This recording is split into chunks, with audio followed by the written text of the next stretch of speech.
Pat gazed gloomily at her wedding photograph. Dennis was smiling. He was in his formal suit, a boutonniere of lilies of the valley adorning his lapel.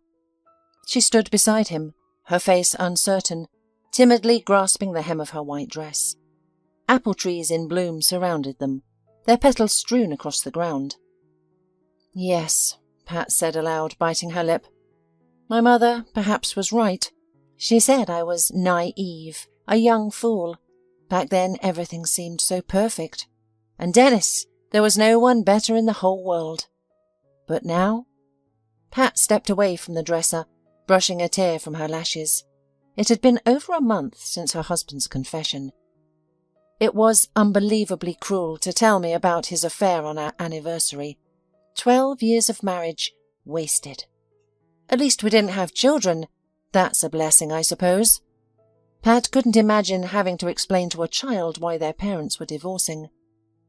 Maybe things would have been different with a child, she mused. No. She reconsidered after a few seconds. A child wouldn't have helped. It might have hastened the collapse, like with Holly. Her husband left when their daughter was only 4, and now he doesn't even pay alimony. Holly works 2 jobs, barely making ends meet, and they once had such an amazing love. Apparently, feelings don't withstand the test of time. But what about those couples happily married for 50 years? True love? Don't be ridiculous. There's no such thing. Long-lasting marriages are more likely built on mutual respect and friendship. These feelings are much stronger than so-called love. I did love Dennis. Truly. It's pointless to deny that. I felt it from him too. But when did it all fade away? I didn't even notice. It just became routine. Even when he confessed to being in love with another woman for 2 years, I wasn't surprised. Deep down I'd sensed it, though I'd pushed my suspicions aside. Well, there's nothing I can do now. Let him live as he wants. I'll manage without him. But I doubt it's all about love. It's about money. Dennis is not young anymore, and he's no Adonis. I found him attractive, of course. However, he was 35 when I fell for him, and I was only 20. He was successful, earning good money. My mum kept warning me to be careful, but I didn't care about the money. His intellect and worldview won me over. I've always been drawn to men like that. Now he's 50, and I can't fathom what a young woman, she can't be more than 25, sees in him besides money and status. She should be with someone her own age, building a life. These foolish girls don't realize what they're getting into, lured by the promise of wealth. And we're not even talking about great riches here. Yes, Dennis has money, but he also has a lot of debt. His firm has accumulated so many unprofitable projects, investments and loans. It only appears that he's doing well. The girl obviously hasn't seen the state of his accounts. She probably fell for the expensive car, the suit, the real estate. He must be deceiving her too. Well, enough of this. I need a walk. My head is pounding. Pat quickly put on jeans and a t-shirt, tied her hair in a ponytail, and stepped out into the warm June afternoon. The main street bustled with traffic, a cacophony of engine roars and honking horns. Summer was in full swing, with ice cream stands dotting the sidewalks. Pat decided to treat herself and bought a cold treat. She bit into it with relish, and memories of her childhood flooded back, of walks through the city centre with her mother, both of them enjoying ice cream. Of course the flavour wasn't quite the same, but she enjoyed it nonetheless. Pat hadn't eaten ice cream in ages. Dennis wasn't a fan, and she rarely indulged herself, preferring to maintain a healthy diet. She didn't have much of a sweet tooth either, but this ice cream was delightful. As she finished her treat, she heard someone call her name. Pat turned, scanning the crowd. Her eyes fell on a slender young woman in a red tracksuit, holding a small, shaggy dog. Pat froze. "I never thought I'd run into you here." The girl smiled wryly. Her dog yapped as if in agreement. "Hush, Marcel." "Hello, Jenny." Why the surprise? I live nearby. It's natural I'd take a walk here. Well, I thought it was a work day. You're always so busy. I'm on vacation, Pat replied indifferently to her husband's mistress. Do you live around here too? It's strange how calmly you're reacting to me. It's good, I suppose. I don't want to cause trouble. But still, the situation is so... Jenny, the situation is quite ordinary. A husband leaves his wife for a younger mistress after years of marriage. It's a common occurrence. I thought you'd try to scratch my eyes out, said the girl. I've never seen a woman react so calmly to a rival. And you're accustomed to such situations? No, I'm just saying. In soap operas it's all intrigue, scandals and revenge. Jenny, life isn't a soap opera. It's both simpler and more complicated. I respect Dennis, regardless of his actions. It's his choice, his right. I'll grant him the divorce, don't worry. But don't think life with him will be easy. He's a complex man. Though, if you have love... What, you think I don't? Jenny laughed, stroking Marcel. To be honest, I think it's all about money. But that's not my concern. Don't try to convince me of your pure feelings. I've seen enough in my life to know one thing for certain. When a girl is half a man's age, there's rarely any sincerity involved. Dennis isn't that old. It's perfectly normal that we find each other interesting. Do you think I'd be better off with men my age? They're all immature and afraid of commitment. So you want a family? Of course I want a baby. I'm practicing my mothering skills with Marcel, but you wouldn't understand. You don't have children. Yes, Pat agreed. I can't understand. And about money, continued Jenny. I believe a man should be well-to-do, regardless of his feelings. He should confirm his love through actions. In your time, romance was the main thing. Love conquers all. Wasn't that the saying? But now it's different. It's quite natural for a woman to expect not only romance from her beloved, but also financial support. A girl, especially one like me, shouldn't have to work, and it costs a lot to maintain such beauty. Just think about the price of a manicure, or a beautician. Yes, indeed. Pat smiled grimly, eyeing the girl's flawlessly smooth face, her sculpted lips, and thick eyelashes, clearly not of natural origin. You'd do better to tend to your soul rather than your body, Jenny. The body will eventually wear out, but the soul stays with you forever. Youth may seem eternal now, but believe me, no beautician can restore the sparkle in your eyes. What do I care about sparkle? Jenny laughed. Diamonds shine brighter than eyes ever could, and they're quite enough. And if you think Dennis and I aren't serious, you're mistaken. By the way, he bought me a house as a gift. I'm on my way to the notary right now to sign the papers. Pat froze in surprise. Dennis had always been rather stingy. Throughout their entire life together, he had given her very little. She had bought her own jewellery. Even for a car she had saved up for herself. Dennis only contributed when the need for his wife to have a car became pressing, and she openly asked for money. All his property was registered to the company to reduce taxes, so the news of him buying a house for his mistress shocked Pat to the core. Is that so? She muttered. Well, congratulations. Will you live there together?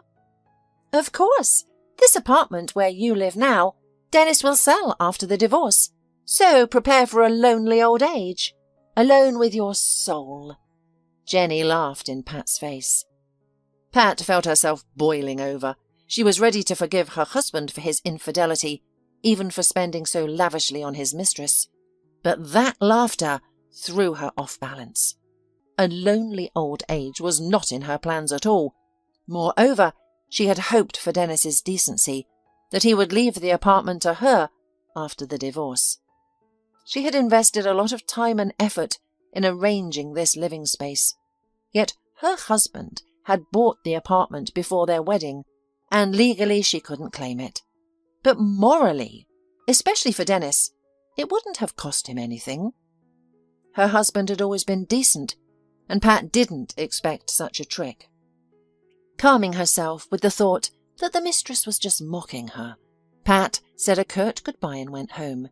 She couldn't wait to talk to Dennis, but he was rarely at home now, preferring to live in the country.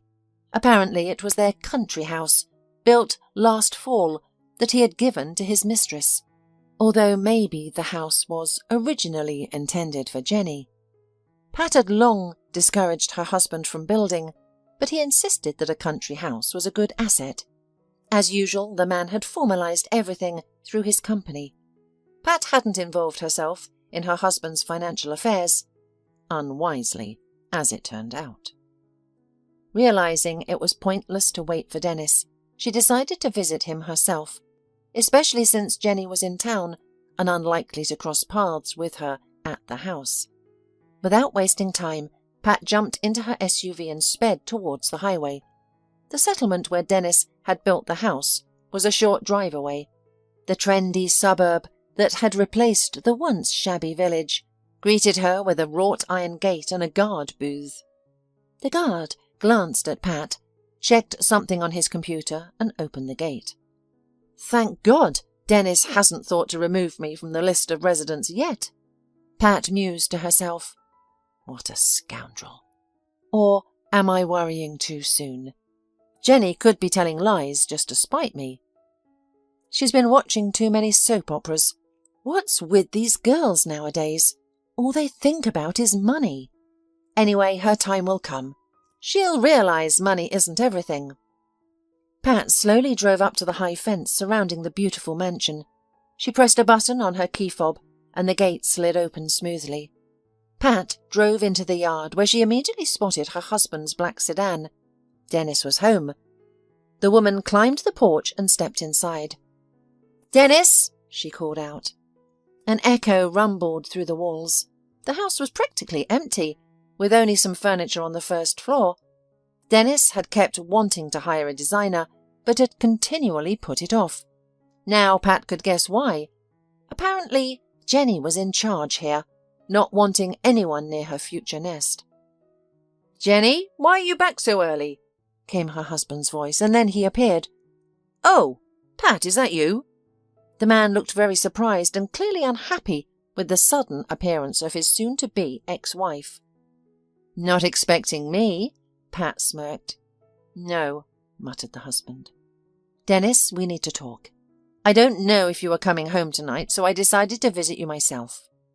"Well," the man sighed, "come in. What's the matter? Did you bring the divorce papers?" "No, that's your job. I'll sign everything. There's no problem with that, but anyway, I met your Jenny today." "Jenny?" Her husband didn't let her finish. "Where, I wonder?" "Not far from our apartment. She was on her way to the notary." "Ah, I see." "Dennis, is it true you gave her this house?" Dennis pressed his lips tightly together and said nothing for a long time. "Yes," he finally exhaled. "I didn't want to tell you to avoid too many questions, but since it's out, don't get the wrong idea, I haven't lost my head. It's just that things aren't going well at the firm, so I quickly transferred the property to Jenny. Otherwise, I'd lose the house if it stayed registered to the firm or to me. You know I have debts." "I know about the debts," Pat nodded. "Does your mistress know?" "It's none of my business, but she's acting too materialistic." "Don't be fooled, Dennis. And she also told me that you're going to sell our apartment. Is that true?" Dennis averted his eyes. "Why are you silent? Is it true or not? You can't do that. This is our home. My whole life is connected with it. I've put my heart into every corner." "Pat, calm down. We'll have to sell the apartment. You know you're not legally entitled to it anyway. I bought it before we were married." "Don't make a scene now. If you're worried about where you're going to live—" "I have a place to live," objected the wife. "That's not the point. Don't you understand?" "All the more reason to let it go. The court won't side with you in any case. Don't be dramatic. I really need the money now. Pat, I'm in trouble, and selling the apartment will solve a lot. Show some compassion. What? Are you kidding me? Pat laughed bitterly. Compassion? Me? You're literally kicking me out on the street. And I'm the one lacking compassion. Let me guess. You're also claiming half of my car? Well, not half, Dennis grimly grinned, but a quarter. That's precisely how much I put into it. How petty you are. You'll get nothing from me. I bought the car with my own money. You didn't even contribute a quarter of the sum. What a fool I am. I believed all your fairy tales so you could bypass the tax authorities. Did you prepare for everything in advance? Why did you marry me in the first place? Pat, stop it. As you wish. The woman jumped up from the couch. If that's the case, I'll file the divorce papers myself today. What's the hold-up? Choke on your houses, apartments, cars. I hope this girl won't take away the miserable crumbs that are still left. I loved you, Dennis. That's gone. But I also respected you. Alas, now you've done everything possible to shatter that respect with your mercenary interests. Goodbye. I'll pack my things today and bring the key to your apartment to your office. I'll leave it with the girls at reception, and don't ever call me again. Everything has come and gone. It's not worth remembering. Pat stormed towards the exit and slammed the door loudly. She wanted to destroy everything so that Jenny would have to clean it up later. But the door was strong, unlike Pat's own nerves. The phone rang in the morning. Pat peeled one eye open to figure out where her smartphone was. The sound came from somewhere in the closet. Oh, damn, she swore.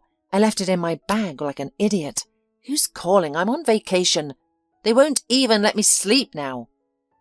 The phone kept ringing, and Pat realized that the person on the other end clearly didn't intend to give up. She'd have to get up. She lazily stomped over to the hallway and pulled the phone out of her bag. Hello? The woman answered sleepily. Hello, came a male voice. May I speak with Pat Crawford? I'm Pat Buzzington, the woman struggled. Crawford is my maiden name. I'm listening. I apologize, that's what the papers say. My name is Mr. Littlefield. I'm a lawyer. Could you come to my office today? Is this about the divorce? The woman sighed deeply, even a little relieved that Dennis had worked so quickly. Divorce? Mr. Littlefield sounded puzzled. No, I represent the interests of Aaron Ross. Do you know this man? Pat was confused. To be honest, no. No, definitely not. He was a client of mine. The fact is that he passed away 6 months ago, and now I need to disclose his will to his heirs. You're listed as the sole heir.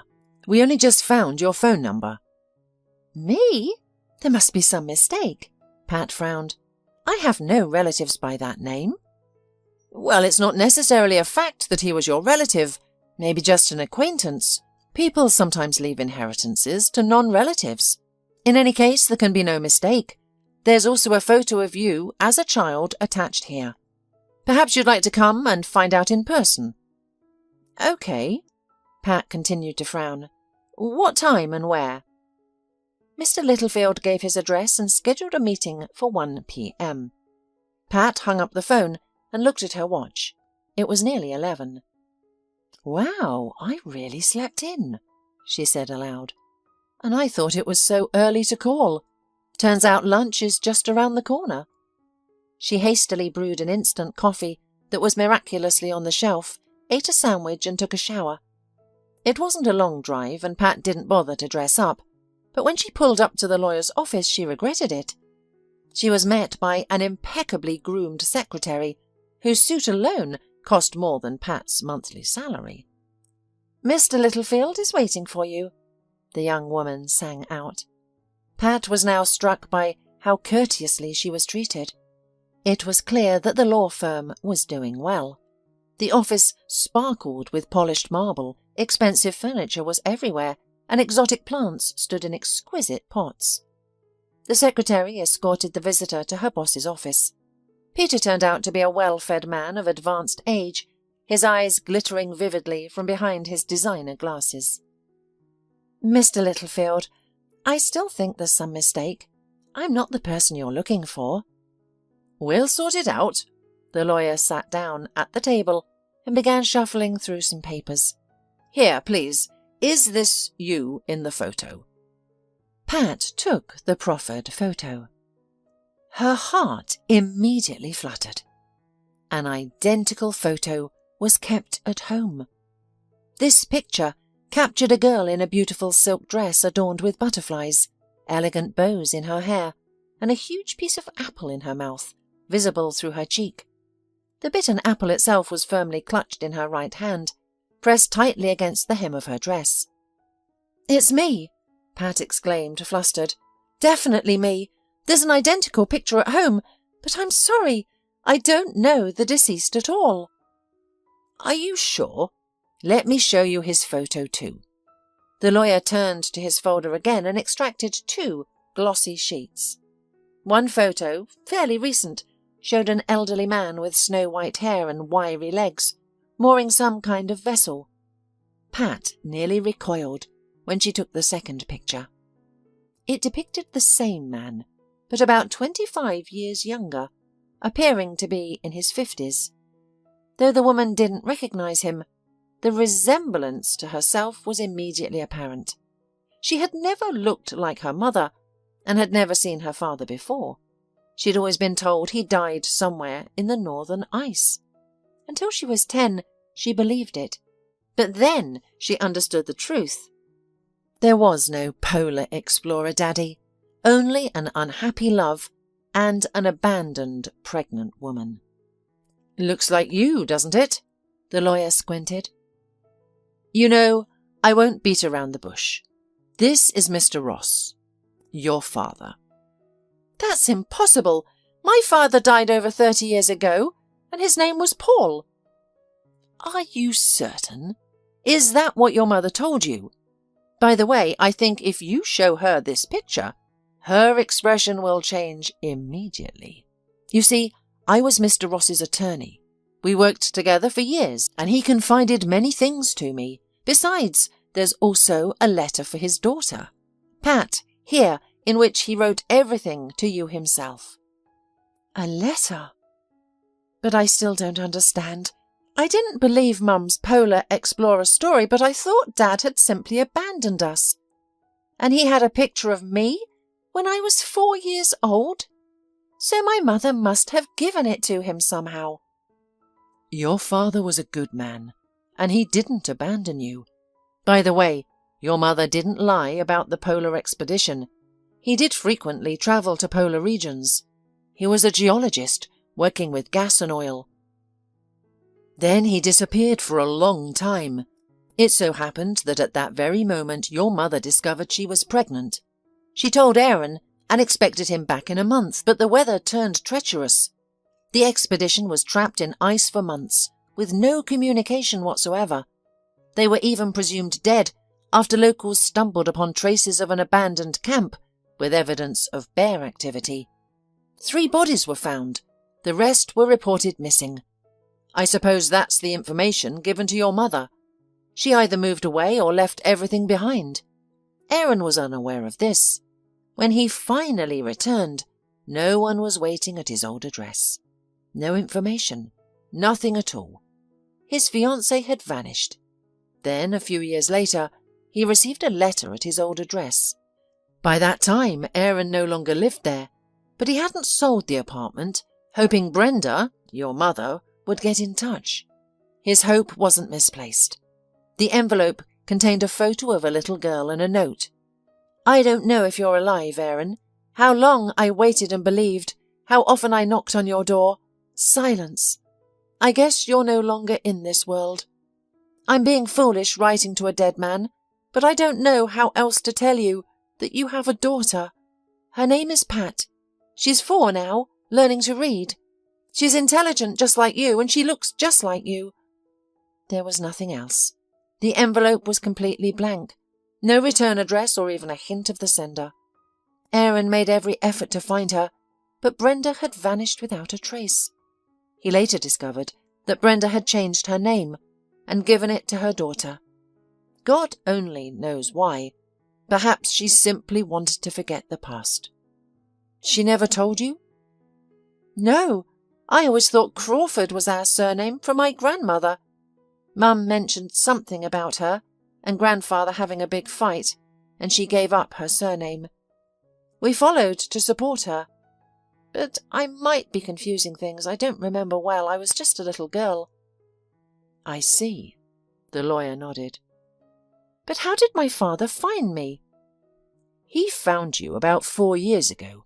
He hired a private investigator, an ex-cop, essentially a detective. He uncovered everything. Then something in him wavered and he got scared. Can you imagine? All those years of hoping, finally finding you, and then giving up." "What was he afraid of?" "Think about it. You're a grown woman, married, well-to-do. You've never heard of him. And then, out of the blue, your father shows up." "What's the big deal?" Pat exclaimed. "What difference does it make how many years it's been?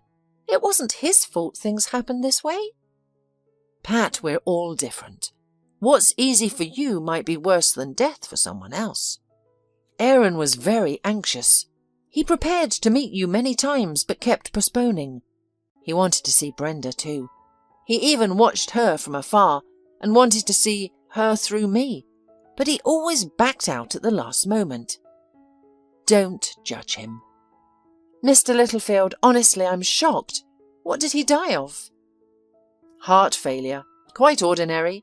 Although he kept himself fit until the end. He loved yachting. It was his passion. He wrote his will when he found out about you. His personal life never quite worked out. He was a one-woman man. There were women, of course, but nothing serious. It was the money that attracted them." "Was he rich?" Pat asked, confused. "Quite well off by today's standards. He worked in the oil and gas industry as a highly skilled specialist. Later he got into securities when he retired. You'll see for yourself. Shall we proceed to the reading of the will?"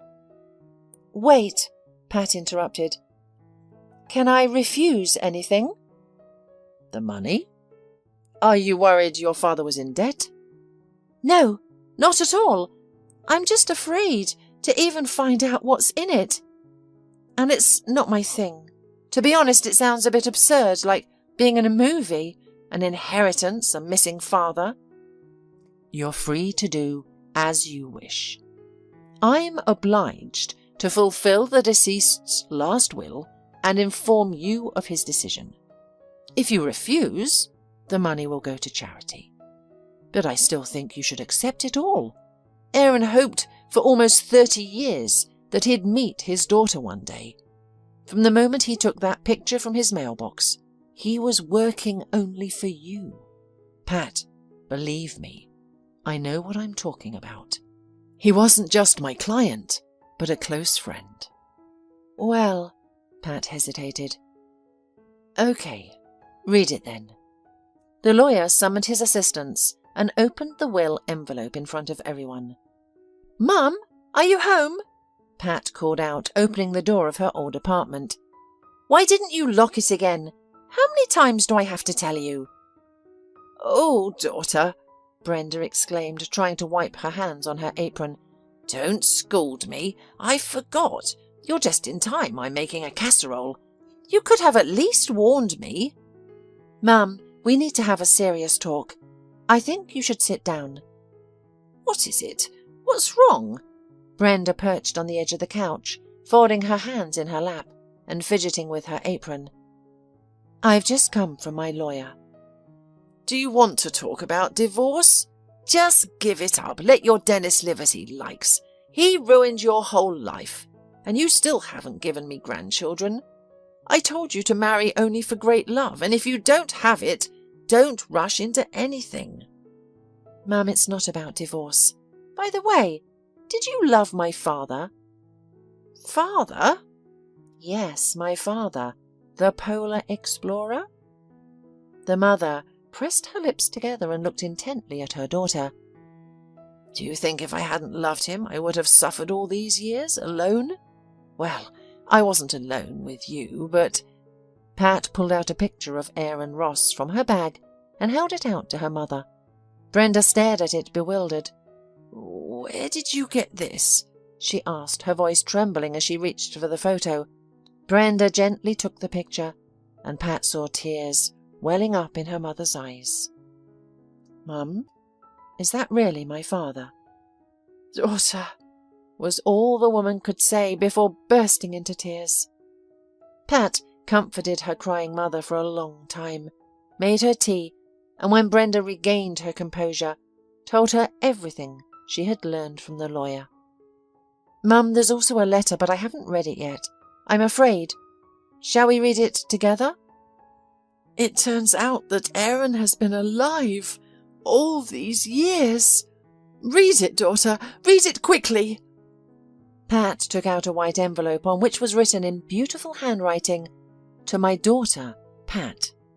She opened the letter and began to read aloud. "Hello, my dear daughter. By the time you read these lines, I may no longer be alive. I sense this because I realize I lack the strength and courage to meet you. For years, I've tried unsuccessfully to find you. Fate was finally kind, and a few years ago I managed to locate you. But something inside me held me back from simply approaching you and saying, 'Hello, daughter. I'm your daddy.' I know I'll blame myself for this indecision for the rest of my life, but life isn't as simple as it seems. Your mum and I once loved each other deeply and eagerly awaited the arrival of our wonderful baby.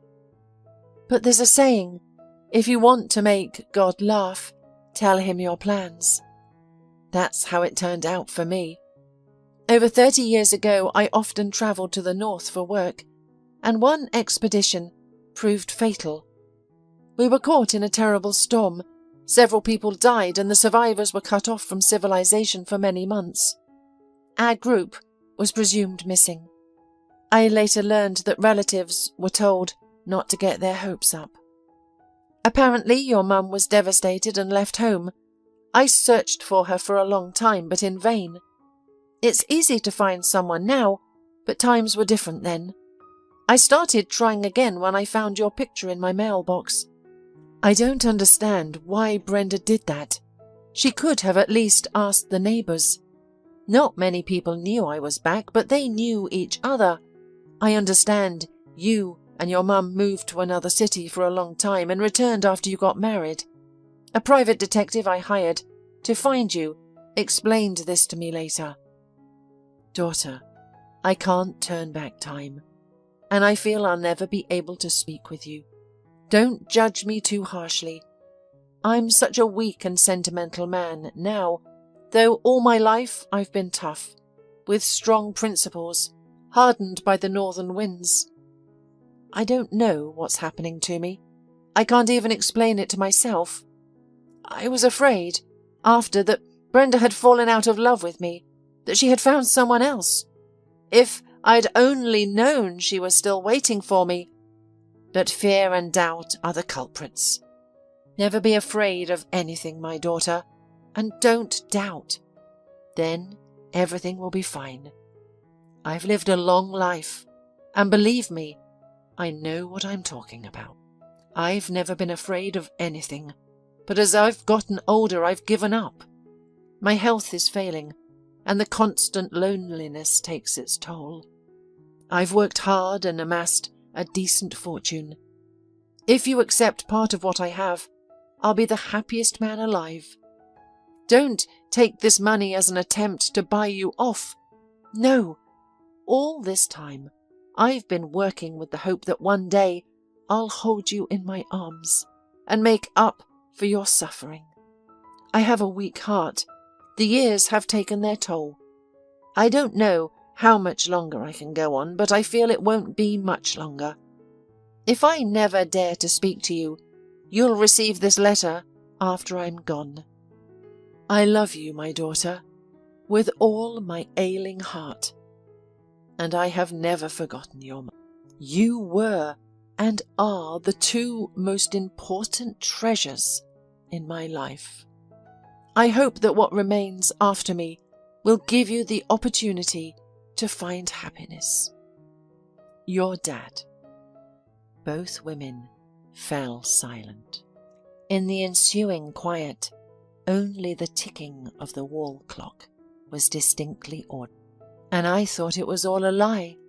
Pat broke the silence. About the polar explorers, about dying in the ice. No, my daughter, it's all true, her mother whispered. God, what a fool I was. I believed that colonel. What colonel? Pat asked, alarmed. Yes, Paul. You don't remember him. We broke up before you were 2 years old.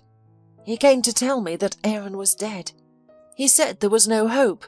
At first he just brought groceries, then he started taking care of me. Don't think we never had anything. When I was 8 months pregnant, he offered me to move in. When you were born, he officially recognized you as his daughter. But I couldn't live with that man. You weren't even 2 years old when I went back to my mother. Now I realize that Aaron was already looking for us. But he didn't find us and gave up. He didn't know my mother. She lived in another city and was against it, so I didn't introduce them. It seems I could have just asked our neighbours. But when I left with Paul, I didn't say anything to anyone. I just wanted to forget about my first love and start anew. Besides, Paul brought me an official paper stating that Aaron Ross was officially recognised as dead.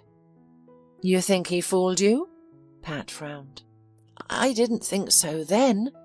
Now I realise he could have done such a thing. I believed him implicitly. He's an officer after all. Paul tried every way to win me over, offered to marry me, but I was afraid or intuitively felt that Aaron was alive or something else. I can't explain. We had a big fight once.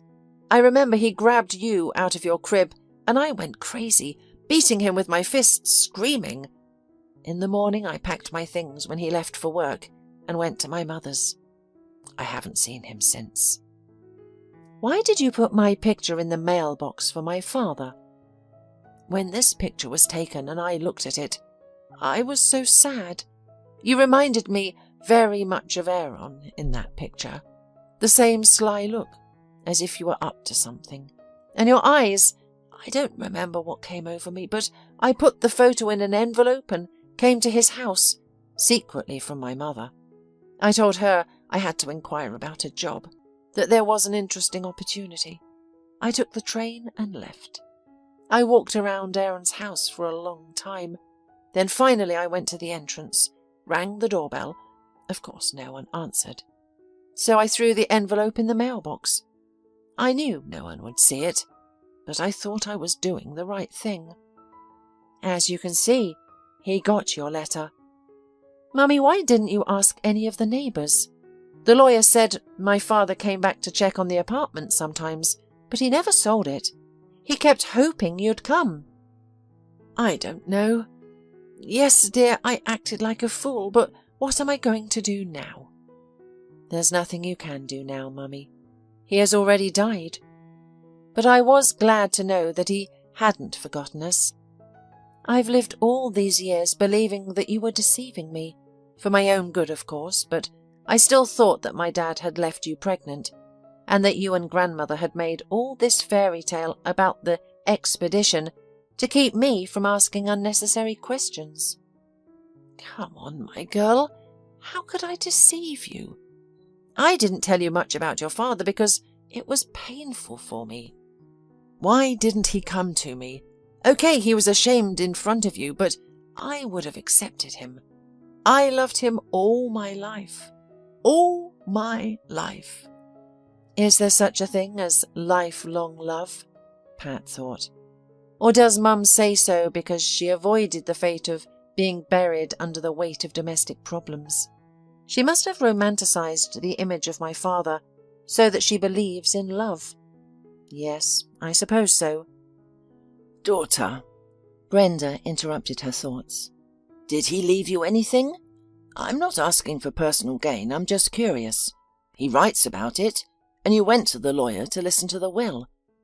It'd be great if he left you his old apartment. I'd love to go there one more time. There was such a balcony there. We used to stand on it and kiss all the time, and the neighbour, Mrs. Hale, used to scold and shame us, calling us shameless. So many memories of that place. Well, he's probably sold it by now, so I don't even dream of being there again. No, Mum, Pat grinned. He didn't. There will be an opportunity for your memories to take the plunge, except that I don't know whether to inherit or not.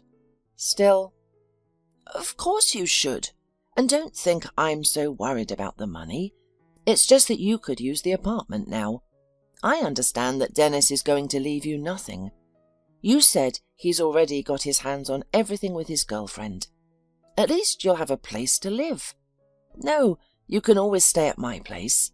It's your home too, but you need to build your life further. It will be uncomfortable with your mother at your side. That's true, Mum, but it's not just an apartment. Not only? Brenda wondered. Yes, Pat nodded. Dad left everything he had. And there's a lot there, Mum. Too much. Here, take a look. She held out the will to her mother. Brenda read it carefully, and with every second her eyebrows crept higher and higher. Is it true? She said at last. Aaron was so rich. And what about the yachts? The lawyer said my father was passionate about sailing. He has 2 boats. He even went on a round-the-world trip on one of them. Wow, Brenda shook her head. Who would have thought it? Pat, that's a fortune. Are you sure it's all true? Yes, I didn't believe it myself, but Mr. Littlefield showed me all the documents. It can be no mistake. If I inherit, it'll all be mine. But I don't know what to do with such wealth. Daughter, where is he buried? I'd like to visit his grave. Mr. Littlefield said the body was cremated and the urn with the ashes placed at the local cemetery. We'll definitely go, but for now, I need to process all of this. Pat and her mother talked for a long time. Brenda reminisced about the past, occasionally crying and hugging her daughter. That evening, Pat decided to stay at her mother's house, rather than return to the empty apartment where her marriage had ended. Soon, Pat moved into her father's old apartment. Everything seemed unfamiliar and strange to her. Antique furniture, stuffed northern animals, collections of minerals, old photographs. In one photo, she saw her smiling mother in Aaron's arms. She gazed at the picture for a long time, reluctant to change anything. Brenda visited several times, immersing herself in memories. She often stood on the balcony where Pat had created a cosy spot with a small table and wicker chair. Pat had moved all her belongings here but hadn't told Dennis about the apartment, the inheritance, or her father's discovery. He didn't need to know. Now she waited only for the scheduled court hearing. The divorce was set for the following week. Before then, Pat wanted to visit the harbour town to see one of her father's yachts. Though she knew little about yachts and planned to sell them, she wanted to experience the ship firsthand, to touch the ropes her father had knotted, to grasp the helm. The yacht maintenance was prepaid for several years, but Pat didn't want them to sit idle. The town welcomed her with warm, damp August air. She didn't need to rent accommodations. Her father owned an apartment, now hers. Pat entered the dark foyer and climbed the wide steps to the second floor. Behind a grand door, she found a spacious apartment with high, intricately stuccoed ceilings. She marvelled at how much her father had preserved. The massive furniture wasn't replicas, but carefully restored antiques. A French chiming clock adorned the wall, and an enormous crystal chandelier hung in the living room. Pat whistled, surveying her new possessions. Why did father need all this? Was it an investment? After resting briefly, she headed to the port to meet Louis. They'd arranged for him to show her the yacht and discuss further plans. Louis, slightly over 30, was tall, with an impressive athletic build. Yet his smile was kind and open, complemented by wide, childlike grey eyes framed by black lashes. Those eyelashes, Pat thought, returning Louis's firm handshake. Any woman would be envious. He's quite handsome, clearly toughened by sea air and physical exertion. Louis, he introduced himself. I dislike formalities, so I'd appreciate it if we use first names. Certainly, Pat laughed. You can call me Pat. Louis led Pat along the pier, past a row of moored yachts. It was her first time seeing ships up close. In pictures they seemed small, but here they loomed like behemoths. She shared this observation with Louis. He grinned. You should see ocean yachts. They'd make you dizzy. They're like floating apartment buildings. The most interesting thing is that they seem huge from the outside, but they're even bigger on deck. You'll see for yourself. Here we are. Louis stopped near two yachts. One had blue stripes on its hull, the other maroon. Meet the fleet, Pat. That beauty with the blue stripe is Pat, your namesake, and her neighbour is Brenda. Really? Pat marvelled. I see Dad was a romantic, naming his boats after Mum and me. Oh, really? He never told me. I asked him more than once why he gave these beauties such names. He said they just sounded beautiful. By the way, I didn't even know he had a wife and daughter. He always came alone and kept quiet about his family. Do you live in another town? I won't keep it to myself, Louis, Pat sighed. I only found out I had a father 2 months ago. Unfortunately, I didn't even have an opportunity to meet him. His lawyer called me to the announcement of the will. For my mum and me, it was a real shock. And now I own all this property. I know Dad was very attached to his yachts, but I'm far from the world and would like to sell them so that they don't rust in the harbour. Surely there must be people who are interested, right? Oh, absolutely. I wouldn't mind buying one myself. Many people have been after Mr. Ross's boats. They're his lucky charms. Not only did he personally supervise every step of construction at the shipyard, but he won more than one regatta on them. I'm so sad I didn't get to know my father personally. He was a remarkable man, if the stories about him are true. Not a doubt about it. Mr. Ross was a man with a capital M, and did a lot for those in need. He didn't hoard money like a miser. He always said that everyone is rewarded for their deeds, and strived to help people. By the way, he introduced me to sailing. I was just a kid then, only 15 years old. He was the one who invited me to join his crew. In 20 years I became a captain. Not of a pirate ship, of course, or a military ship, but still. You mean you're a real captain? Marvelled Pat. Yes, Louis winked. If you like, I can show you. How about a little excursion? We can sail on the bay now. How does that sound? With pleasure. Pat's eyes widened. I've only sailed on a yacht once, in Phuket, but it was more of a speedboat than a yacht, and without sails. Well, we'll go on Brenda. She's smaller, so we don't need to assemble a crew. Yes, Captain, Pat called out. Louis helped her aboard and busied himself with preparations for the voyage. The ride was splendid. The wind was strong enough and the ship sailed briskly, overcoming the light waves. Pat caught the wind on her face and watched the sun's glare reflect off the water. Louis stood near the helm, the very picture of an exemplary captain from a romance novel. Now you see why your father was so passionate about this sport, Louis smiled. You bet, Pat marvelled. One trip was enough to make me want more. So maybe you won't sell the yachts? You can afford not to work now and do whatever you want. I think Mr. Ross would be pleased to know his daughter had followed in his footsteps. Well, Pat mused, it's one thing to have fun, another to have a hobby. I haven't thought about what I'm going to do yet. To be honest, I wouldn't want to lead an idle life. My husband made good money, but that didn't motivate me to quit my job at all. So it turns out you're married? Louis looked a bit crestfallen.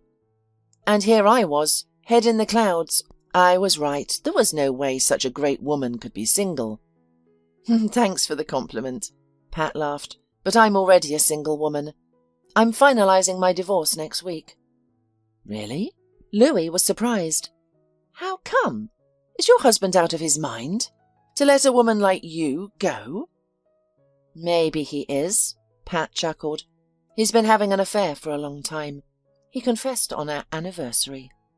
What a jerk! Louis shook his head. I don't understand some men. Here he has a wife. Beautiful, intelligent, interesting. What more could he want? Did you torment him or something? You don't seem like you'd be cruel or spiteful. He found a younger woman. It's such a cliché. A man in his mid-50s, bored with his wife, and a 20-year-old girl on the horizon. He chased after her like a dog with a piece of meat. Younger? Well, how old are you? I wouldn't give you more than 27. It's impolite to ask a woman her age, but... I'll be 33 soon, Pat said. Well, anyway, I've let it go. At least my husband confessed everything honestly, even if he didn't do it in the nicest way. We have no jointly acquired property. He registered everything under a company to pay fewer taxes. And now I've found out he gave his mistress our house. Can you imagine? The one we built together. And he's basically throwing me out on the street. But I don't really care right now. Dad left me so much, I could live in a different place every month. Does your husband know about the inheritance? No, he's greedy for money. He'll think of some other trick. I'm afraid he'll sue for half of it. Why would he do that? An inheritance isn't considered joint acquired property. Don't worry about it. Really? I was worried about that. Why didn't you ask your lawyer? I didn't even think about it. Typical. Women worry about nothing and don't bother to check the facts. Okay, I won't criticize you. Why don't we grab a bite to eat? There's a great pizza place nearby. Their panini are delicious. My treat. I'd love to, Pat smiled. But let's make it my treat. We'll celebrate my inheritance and remember my dad. Well, if that's what you want. It just doesn't seem very gentlemanly.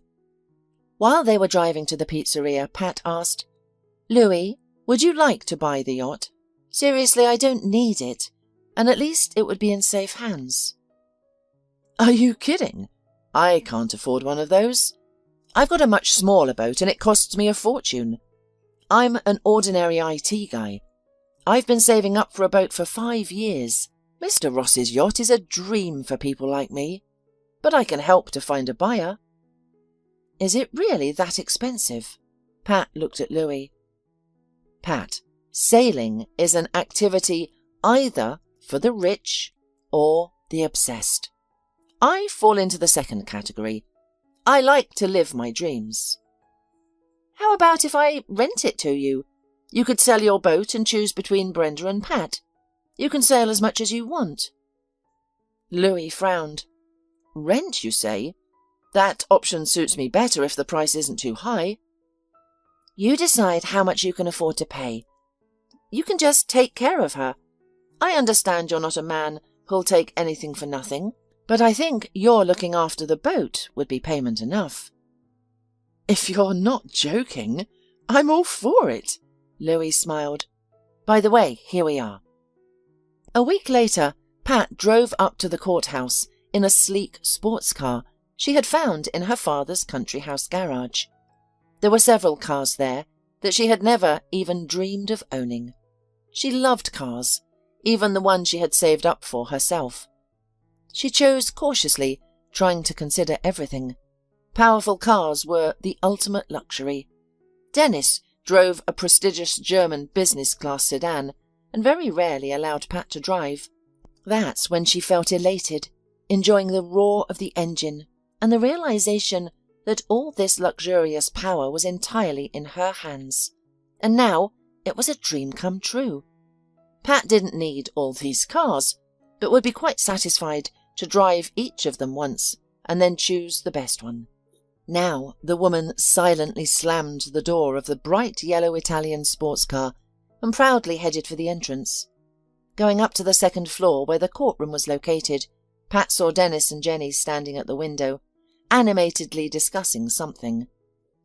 "Hi," Pat said to them, smiling cheerfully. "It's been a while." "You look happy," Dennis said, embarrassed. "What? Can't wait to set the record straight." "Me?" Pat grinned wryly. Judging by Jenny's face, she's the eager one. "Why are you without a dog?" Pat squinted. "Not allowed? Or don't you want her to see such a spectacle?" "Pat, are you drunk or what?" Dennis was indignant. "I'm just laughing at how serious you look. You should be happy. Everyone will get what they want today." "What kind of car is that?" Dennis asked shyly. "We saw you drive up in a yellow car." "This," Pat smiled, "is mine now. But you don't even have to count on half of it going to you. To each his own, Dennis. You took everything from me, or rather, you didn't want to share. Did you think I'd be trying to make ends meet till my old age? Well, I'm not. Guys, sometimes life has its surprises." "Everyone please report to the courtroom," came the voice of the court clerk before Pat could continue. "Shall we?" She waved her hand. 40 minutes later, it was over. Pat rushed out of the room, not wanting any more contact with her ex-husband and his girlfriend. But Dennis caught up with her. "Tell me, where did you get that car? I didn't like how calmly you reacted when the judge said that after the divorce, you have nothing left." "Dennis, why do you care now? We're strangers from now on." "Oh, tell me, what's the harm?" Jenny, who had caught up with them, wrinkled her face. "I'm curious too. That car is top class. You must have rented it to amaze us. What a stupid idea." "Shall I take you for a ride?" "Sorry, I can't. There's only 2 seats. But you're wrong. I inherited it. And there are many more like it. I've got yachts and houses and a decent bank account." "Ah, now I see. You are really drunk," laughed Dennis. "From which rich uncle did you inherit?" "You don't believe me, but I don't care. We have nothing in common now, and I won't give you the details. By the way, Jenny," Pat looked intently at her rival, "you're together for great love, so it shouldn't be scary for you. I mean, Dennis's debts.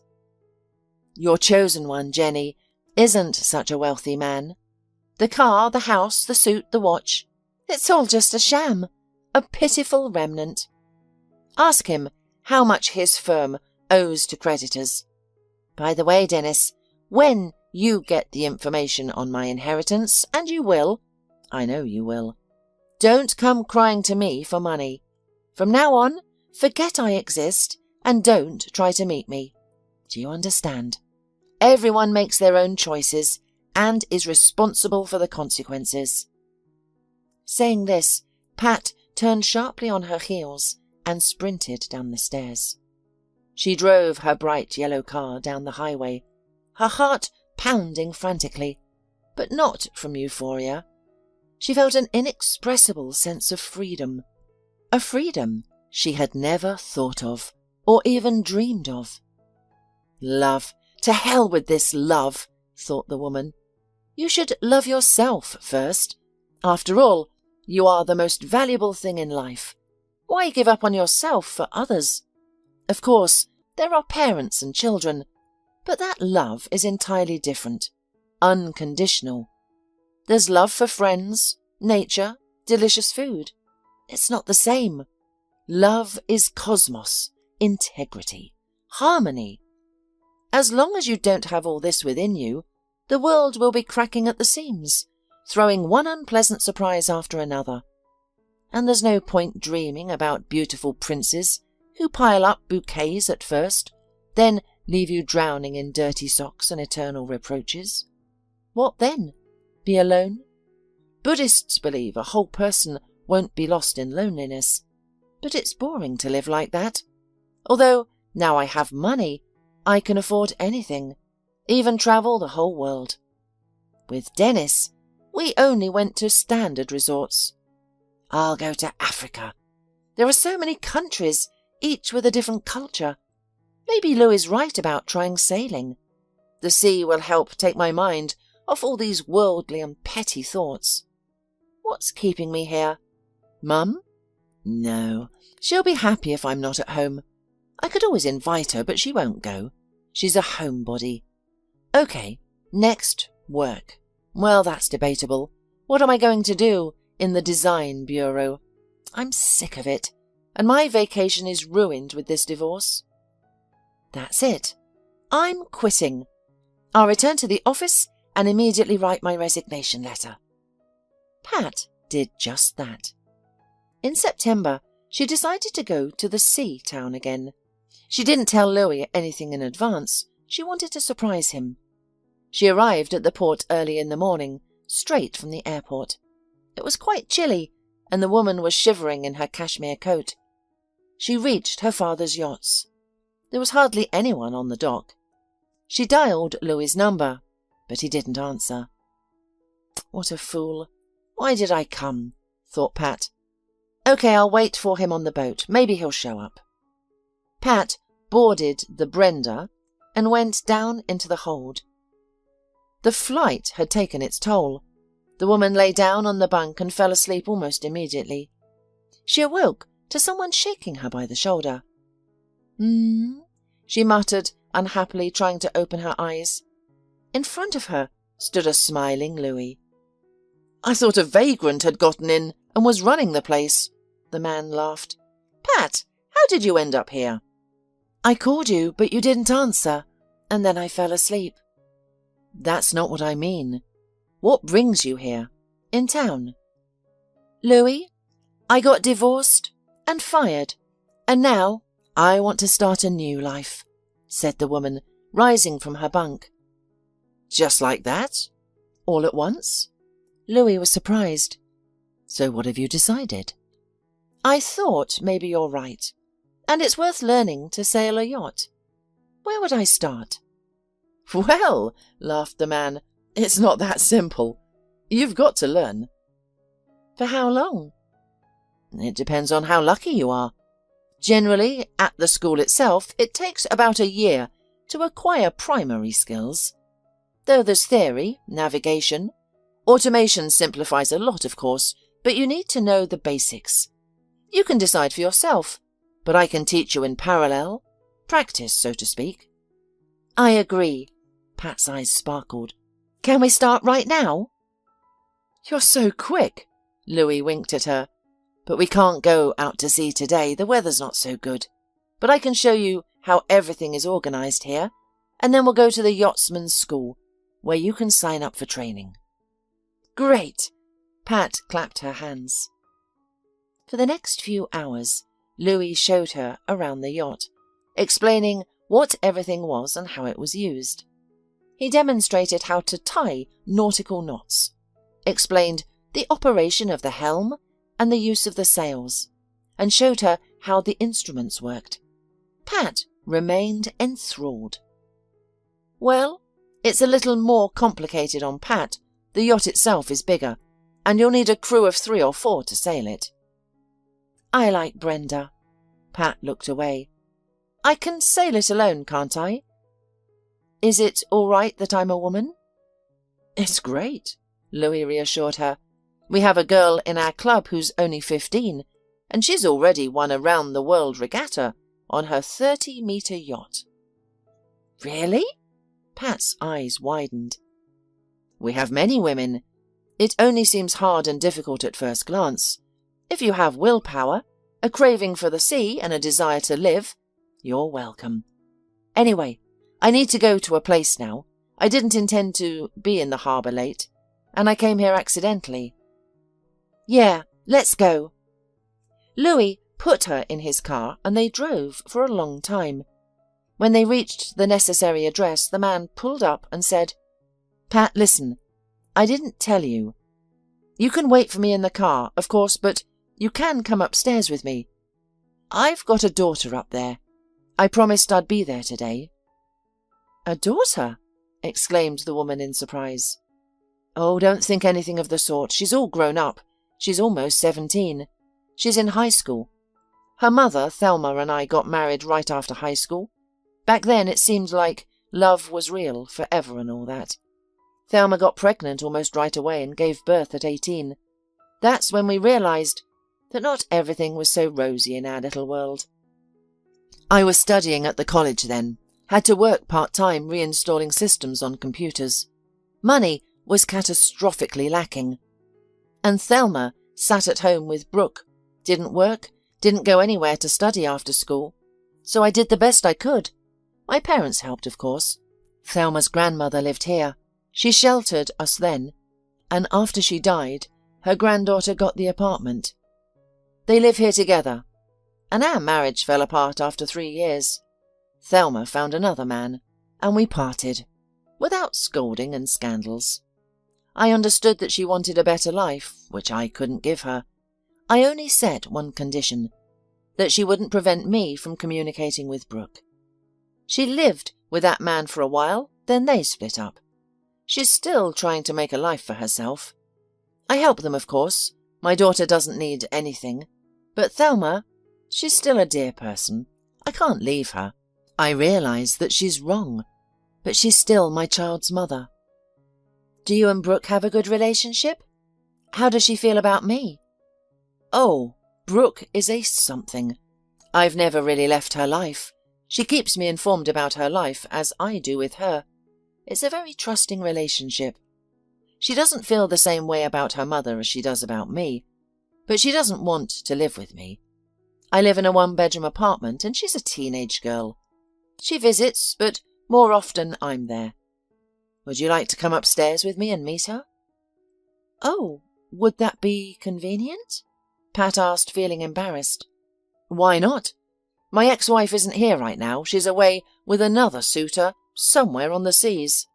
Brooke is home alone. Well, all right, though I'm a little shy. Pat and Louis went up to the 3rd floor of an old house. Louis rang the bell. There was a cheerful trill, followed by tinkling footsteps, as if a jolly elephant was slapping its wet feet on the parquet. The door swung open. "Daddy!" squealed a girl with blue hair and a freckled face. "Oh, you're not alone. It's Pat, isn't it?" I recognized her right away. Pat was taken aback, not expecting such a reaction. "Hi, Pat, I'm Brooke. I'm overjoyed to meet you.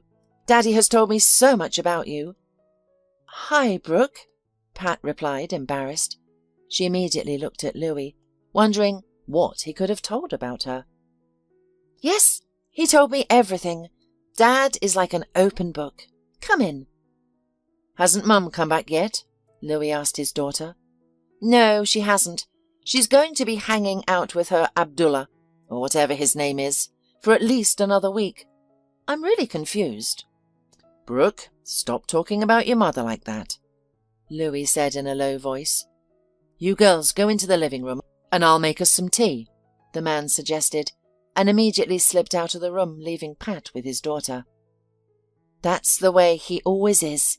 He blushes and doesn't want his embarrassment seen, while I'm telling it like it is, Brooke solemnly proclaimed. "Well, come on, tell me. Do you have children? A husband?" "No husband and no children. I got divorced recently, and now I'm trying to start a new life. I would like to learn how to sail a yacht." "Oh, you're in the right place. Daddy will teach you in no time. He even taught me a little, but I'm not really interested. Pat, I'm sorry I'm being so familiar with you. I don't know how else to be, but I'll tell you one thing. I can see right through my dad, and I can see that he likes you. I just don't want him to be disappointed. He's not having any luck in his love life. He's such a great guy, though. I don't even know, Pat said thoughtfully. I really like him as a person, but we've only known each other for a little while. I don't even think he has any feelings for me. He has? And what a feeling! I haven't seen such burning eyes in a long time. Really? Pat was surprised and felt herself beginning to blush. The girl's words had touched something in her soul. Think carefully. Do you really need this? You're a well-to-do lady and can do whatever you want. But don't play with my daddy. He's very sensitive, even though he looks tough. If you don't feel anything for him, you'd better let him know right away, so he doesn't build castles in the air. Okay, Pat nodded. I'll tell you in confidence, Dad hasn't been with a woman in 4 years. I don't know how he manages, but he's getting by. He's not the kind of man to just spend the night and run away. He's a romantic. He believes in love. He thinks that there's only one person for life. Although he thought the same about Mum. But their love boat crashed on the rocks of everyday life, and they were very young when they got married. Imagine if I got married now. How long would it last? A year? I want to taste life, not lock myself at home with a husband and diapers. I'll think about it when I'm 30. You have to take such steps consciously, even if the love is strong. Wow! Usually at your age, girls dream of princes. They dream about money. Almost all my classmates are obsessed with it. They're convinced that a man should support and take care of them. In fact, they just don't want to work. They'd be better off developing their minds. There are only a handful of sensible ones. The guys are no better, though there are more reasonable ones among them. The cult of money is forceful, I agree. Pat nodded. I'm glad you have such a mature outlook. How can such a young girl have so much wisdom? I read many books. I'm interested in everything, and I'm watching my mother methodically ruin her life with different suitors. Until I'm self-sufficient, I won't afford to be with the man I love. And I'll look for a husband so that it's interesting to be together. And if I don't find one, I'll be fine on my own. Girls, are we having tea? Louis appeared in the doorway. Later that evening, Pat lay on her bed in her apartment. The light from the courtyard lantern shone through the curtain, casting whimsical reflections on the walls. Is everything Brooke said really true? Thought the woman, tormented by insomnia. I thought Louis flirted with everyone like that it was just his behaviour. I didn't even suspect he might have feelings for me. And we've only seen each other a couple of times. How can it be like this? But I can feel my heart racing when I look at him or catch his eye. I've never felt like this before, not even when I fell in love with Dennis. What is it? Is it just hormones, or is this what true love feels like? He didn't abandon his daughter after divorce and supports her in every way. And in general, Louis is a very interesting man. For some reason, I believe Brooke, and my intuition. It's not a facade. Such decent people exist. Maybe I should try to get to know him better. No, I won't impose, but I could experiment. He's going to teach me to handle the yacht, right? So we'll get to know each other, and then we'll see what happens. Pat didn't notice how she fell asleep. In the morning, it rained heavily. Louis said there was nothing to do at the port and invited Pat to visit him. The woman agreed. By evening, she took a cab to Louis's house. The man greeted her with a wide smile. Wow, a piece of summer in the harsh sea autumn, Louis said admiringly and kissed Pat on the cheek. And I've prepared dinner for us. I hope you eat steaks. It smells wonderful, the woman smiled. Louis, She didn't have time to finish. The man hugged her tightly and kissed her. The world spun around Pat, and she realized that from that moment, she finally began to live.